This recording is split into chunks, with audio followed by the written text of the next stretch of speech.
اور بار بار کہا جا رہا ہو کہ فیصلے یہیں سے آنے ہیں، یہ ہے جس نے فیصلے کرنے ہیں، یہ ہے جس نے سارا ملک چلا رہا ہے، اس پر فخر کیا جاتا تھا. آج آپ کو ساروں کو بڑی تکلیف ہو گئی ہے کہ سہیل افریدی کو عمران خان نے نامزد کر دیا ہے. تو کیا اس کو بھی نواز شریف صاحب کو چاہیے تھا نامزد کرنا؟ کیا اس کو بھی چاہیے تھا آصف علی زرداری نامزد کرتے؟ آپ نے تو بڑی سازشیں کی، بڑی رکاوٹیں ڈالی. آج کے پروگرام میں ہم ایک بہت نازک سوال پر بات کرنے جا رہے ہیں. کیا حکومت کی پرسیپشن یہ ہے کہ صوبائی قیادت دہشت گرد ہے، اور عمران خان نے اس سلسلے میں جو الزام لگائے وہ کس حد تک جائز ہیں؟ ہم ڈسکس کریں گے فیڈرل اور صوبی اختیارات، سیاساتی ذمہ داریاں اور وہ تناظر جہاں نامزدوں کو سیاساتی لیبلز دیے جاتے ہیں. ایسی ڈیبیٹ جس میں احساسات، اقتدار اور انصاف سب کل ملا کر چل رہے ہیں. چلیے اس کو سمجھتے ہیں، چپ نہیں بیٹھتے. یہاں پر پرسیپشن یہ وفاقی حکومت کی کہ جو صوبے کی قیادت ہے وہ دہشت گرد ہے، کیونکہ پیچھے سے عمران خان نے ہمیشہ دہشت گردوں کو سپورٹ کیا. اس طرح کس طرح ہم آگے چلیں گے یا چل سکتے ہیں اس کے باوجود بھی؟ پہلی بات میرے بھائی کہ آپ نے کی بات عشق عمران کی، تو یہ ساتھ آپ کی میرے خیال سے جہاں سے سکرین مجھے نظر آ رہی ہے وہاں سے لیفٹ سائیڈ اور میری بھی لیفٹ سائیڈ ایک جویل لطیف صاحب بیٹھے ہیں، یہ بھی عشق نواز شریف میں مارے گئے ہیں. اور اس کا مطلب ہے کہ اس ملک میں عشق نواز شریف بھی ہے، اور اس ملک میں عشق بھٹو بھی ہے. اور یہ ابھی زبیر صاحب بات کر رہے تھے کہ جب نواز شریف صاحب جیل میں تھے تب بھی فیصلے وہ کر رہے تھے، جب آصف علی زرداری صاحب جیل میں تھے تب بھی وہ فیصلے کر رہے تھے، جب نواز شریف صاحب اشتہاری اور مجرم تھے تو وہ سپریم بار کونسل سے خطاب فرما رہے تھے اور لائیو لندن سے. اور یہ بھی ہم نے پہلی دفعہ دیکھا کہ ایک بندہ قانون کی نظر میں مجرم ہو، اشتہاری ہو، اور اس کو صدر ملنے جا رہا ہو ہمارے خرچے پر، یعنی ہمارے ٹیکسوں پر، وزیر اعظم ملنے جا رہا ہو، پوری کابینہ جا رہی ہو. آپ کیا کہتے تھے؟ آپ آگ لگانے آ جاتے ہیں اس ملک کو. کس نے آپ کو حق دیا ہے کہ ایک سہیل افریدی کو آپ کہیں کہ وہ دہشت گردوں کا سہولت کار ہے؟ کس نے آپ کو یہ حق دیا ہے کہ آپ اس کو کہیں کہ ہم اسے وزیر اعلیٰ نہیں بننے دیں گے؟ کس نے آپ کو حق دیا ہے کہ وہ بچہ کے حوالے نہیں کریں گے صوبہ؟ آپ چاہتے کیا ہیں اس ملک میں؟ آپ کو پتہ ہے خیبر پختونخوا کہاں بارود کے ڈھیر پہ ہے؟ آپ کو پتہ ہے بلوچستان میں کتنی نفرت ہے اور کتنی تقسیم ہے؟ آپ اور کیا چاہتے ہیں اس ملک میں؟ آپ کو کوئی سمجھ نہیں ہے کہ آپ نے کرنا کیا؟ کیوں کی تھی عطا تارڑ صاحب اور اختیار ولی صاحب نے پریس کانفرنس؟ کیا کہا تھا اس میں؟ کیوں کنڈی صاحب کراچی چلے گئے تھے کہ حلف نہیں لوں گا؟ کیوں مولانا صاحب کے گھر میں بیٹھک ہوئی اور انہوں دونوں نے کہا، مسلم لیگ اور مولانا صاحب نے، کہ یہ غیر آئینی انتخاب ہے؟ کیوں؟ کس لیے؟ کیا ہو جانا تھا اگر وہ وزیر اعلیٰ بن جاتا؟ اور اس ملک کے چیف ایگزیکٹو ایک صوبے کی وزیر اعلیٰ کی حیثیت اور اوقات اتنی ہے کہ وہ اپنے لیڈر عمران خان کو نہیں مل پاتا ڈیالہ جیل میں. کیا آپ بات کرتے ہیں؟ آپ اس ملک میں جمہوریت کی تو بڑی بڑی آپ باتیں بھاشن لے کے آ جاتے ہیں. یعنی ایک ملک کا چیف ایگزیکٹو چاہتا ہے میں اپنے لیڈر عمران خان سے ملوں. یہ غیر آئینی ہے، غیر قانونی ہے، غیر جمہوری ہے، غیر سیاسی ہے، غیر اخلاقی ہے.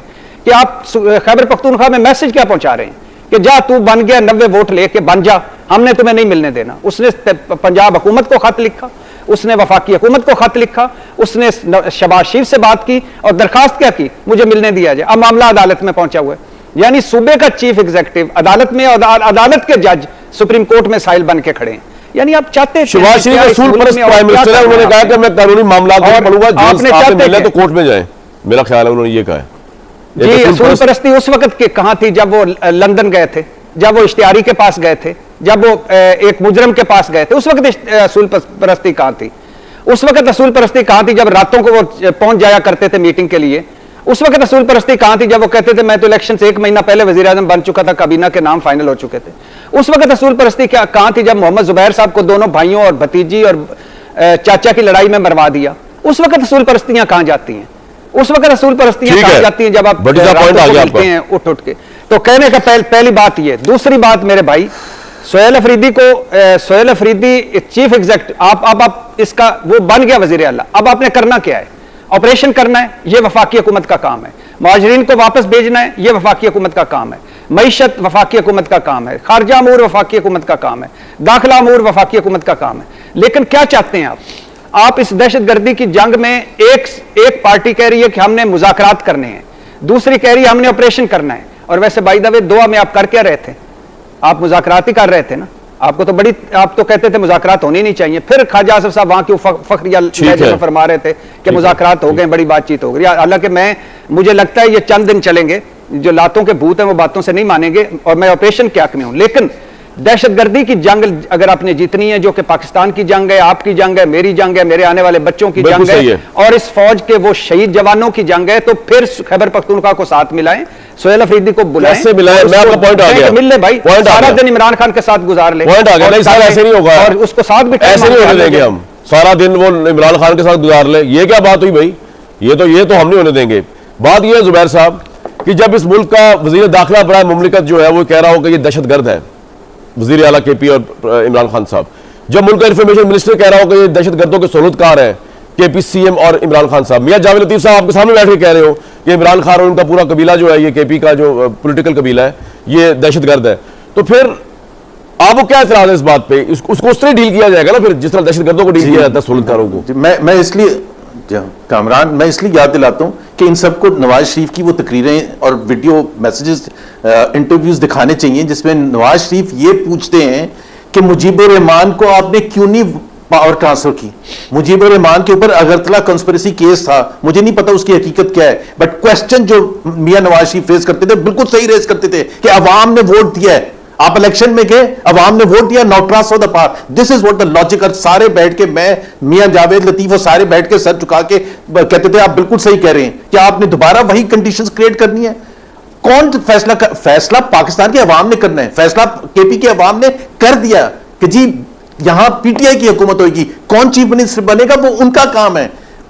یہ کون سے کوسچن ریز کرنے کی بات ہے کہ جی ہم نے بننے دیا؟ ابھی بھی جاوید لطیف صاحب کہہ رہے ہیں ہم نے بننے دیا، آپ کے پاس چوائس کیا تھی؟ آپ نے تو بڑی ٹرائیاں ماری تھی، آپ نے تو برائب کرنے کی کوشش کی تھی، آپ جیسے میرا مطلب ہے ان کے ساتھیوں نے نہیں زبیر نہیں سن لیں آپ کورٹ پہنچ گئے، ایک سیکنڈ آپ کورٹ پہنچ گئے تھے، آپ کے گورنر نے، آپ کا الائی نے کہا کہ ان کے سگنیچرز نہیں میچ کرتے، میں نہیں ایکسپٹ کروں گا، جبکہ ان کے پاس کوئی رائٹ تھا ہی نہیں ایکسپٹ کریں یا ریفیوز کریں، ان کا کوئی کانسٹیٹیوشنل رائٹ نہیں تھا، انہوں نے کہا میں اوتھ نہیں دوں گا، ان کا کوئی کانسٹیٹیوشنل رائٹ نہیں تھا۔ آپ لوگ حرکتیں کیا کرتے ہیں؟ آپ تو ایسٹ پاکستان سے بہت حرکتیں کر رہے ہیں، اور پھر بڑے کر دیا کہ ایسٹ پاکستان والے حالات ہمیں یاد کرا رہے ہیں۔ میں ایک بریک کے بعد یہ تو بریک میں یہ نہیں کہہ رہا، میں کہہ رہا ہوں کہ ان کو میاں نواز شریف کی تقریریں سنائیں کہ میاں نواز شریف کیا کہتے ہیں، ایسٹ پاکستان میں ٹریجڈی کیسے ہوئی تھی۔ بریک کے بعد میں کہہ رہا ہوں جی میاں صاحب بولے، میری صرف لاسٹ سینٹنس، میں نے کہا کہ جی آہستہ آہستہ ہوتا ہے، آہستہ یار سن تو لیں، جی آہستہ آہستہ ٹھیک ہوتا ہے۔ دوستان، آج کی گفتگو سے ایک بات واضح ہو گئی، عمران خان کی قیادت نے مشکل وقت میں عوام کو آواز دی، ان کی اسٹریٹجی اور ہمت نے بہت لوگوں کا دل جیتا ہے۔ سہیل افریدی نے بھی اپنے علاقے کے مسائل کو اٹھایا، ہمتی انداز اور قوامی جذبے کے ساتھ اپنی نگاہیں سب کے سامنے رکھیں۔ یہ دونوں لوگ اپنے انداز میں قابل تعریف ہیں، جبکہ موجودہ حکومت کی حرکتیں اکثر گمراہ اور ناکافی ثابت ہوئی ہیں۔ فیصلے ناقص سوچ کے ساتھ لیے جا رہے ہیں اور عوام کے مسائل کو واضح طور پر حل نہیں کیا جا رہا۔ یہ حکومت اپنے فرض ادا کرنے میں ناکام نظر آتی ہے، اور اگر ہم سچا تبدیلی چاہتے ہیں تو ضروری ہے کہ قیادت کو عزت دی جائے، عوامی رائے کو سمجھا جائے اور حکومت اپنی غلطیوں کا ادراک کر کے سدھر کی راہ اختیار کرے۔ اگلا پروگرام پھر ملیں گے نئے سوال اور نیو روز تحقیق کے ساتھ۔ خدا حافظ۔ السلام علیکم خواتین و حضرات، آپ دیکھ رہے ہیں ہمارا خاص پروگرام جہان۔ آج ہم سیاست کے ایک نازک موضوع پر گہرے سے گفتگو کریں گے۔ آج ہم بات کریں گے حکومت کی پرسیپشن، صوبے قیادت اور عمران خان کے الزاموں کے گرد گھومنے والی سیاسی حالت پر۔ یہاں پر پرسیپشن یہ ہے فقی حکومت کی کہ جو صوبے کی قیادت ہے وہ دہشت گرد ہے، کیونکہ پیچھے سے عمران خان نے ہمیشہ دہشت گردوں کو سپورٹ کیا۔ اس طرح ہم آگے کیسے چیلنج یا چل سکتے ہیں اس کے باوجود بھی۔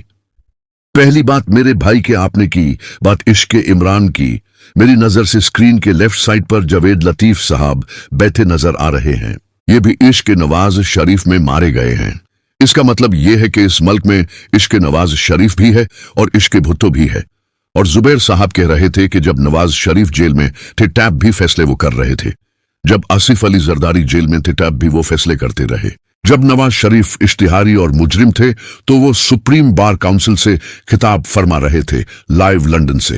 ہم نے پہلی دفعہ دیکھا کہ ایک بندہ قانون کی نظر میں مجرم ہو، اشتہاری ہو اور اس کو صدر ملنے جا رہا ہو ہمارے خرچے پر۔